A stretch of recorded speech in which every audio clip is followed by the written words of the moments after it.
Hey ladies, today we're going to be talking about prayer again, but it's going to be in a really unique way. So when you pray, do you pray and you're like, well, I don't really know if God's already going to do it anyway.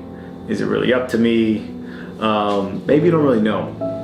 And so just want to encourage you, that's okay. Be honest, be transparent, want to help you with that. But there's three ways that we see from Scripture the way things could end up. And so there's things that we use the word sovereign, like God is in control over it all. It's going to happen no matter what. No matter what you do or what you pray, God's like, hey, this is happening.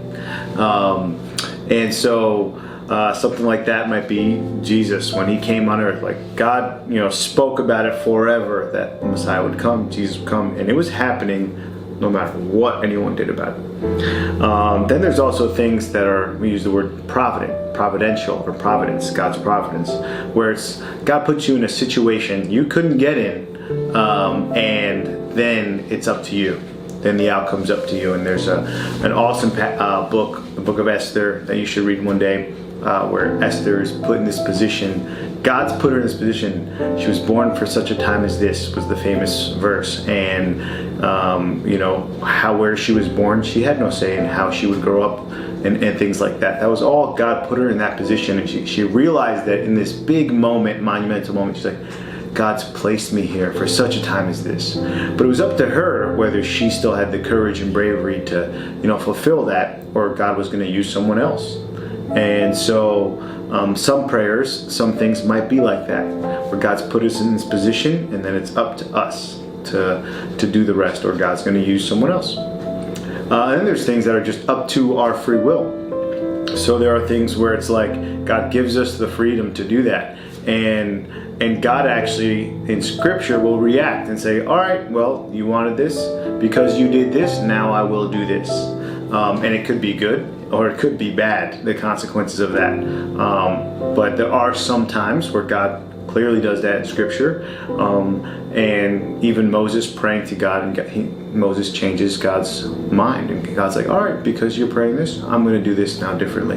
And so we see that fluidity. And when you're praying, do you know which one it is? No, you don't know the sovereignty, providence, or free will. You don't know which one that is, but you're going to ask and pray and seek God and let Him, Him take control, and let Him have the outcome, and let Him do it. And you're going to do it with a pure heart, with a pure mind, just releasing it to Him. Sometimes we feel like, because it's a monumental decision for us, let's say it's like, should I take this job or not? And we haven't heard the lightning hasn't struck my journal to tell me yes or no. That might be something where it's up to our free will, or it's God's providence where God's brought us to this, and we have options. It may not necessarily be that it's a black and white. It has to be this one way. And that's why we need to be close to the Lord, because we don't know, but we want to be so close to God that, hey, God, reveal it to me through your word. Reveal more of you to me. I want to know what you're like. My desires, God, let my desires become your desires, God. And the things you want for me, I want for me, because that's what's best for us. So we just want you to know that it's okay if you're trying to pray and you don't know which direction it's going in, or maybe you have a big decision to make and you don't know. That's okay, because it could be any one of those things, but there are definitely boundaries, and there are definitely warning signs at times, and we want to be able to listen to those, and through being close to God in the Scripture, we know what those are. So we just pray that you can seek His voice, that you can know Him, that you can know His word. But there are times where each one of those can play a part, where it's going to happen no matter what. God's put you in this situation that you couldn't be in, and then it's up to you, and then also it's just up to you.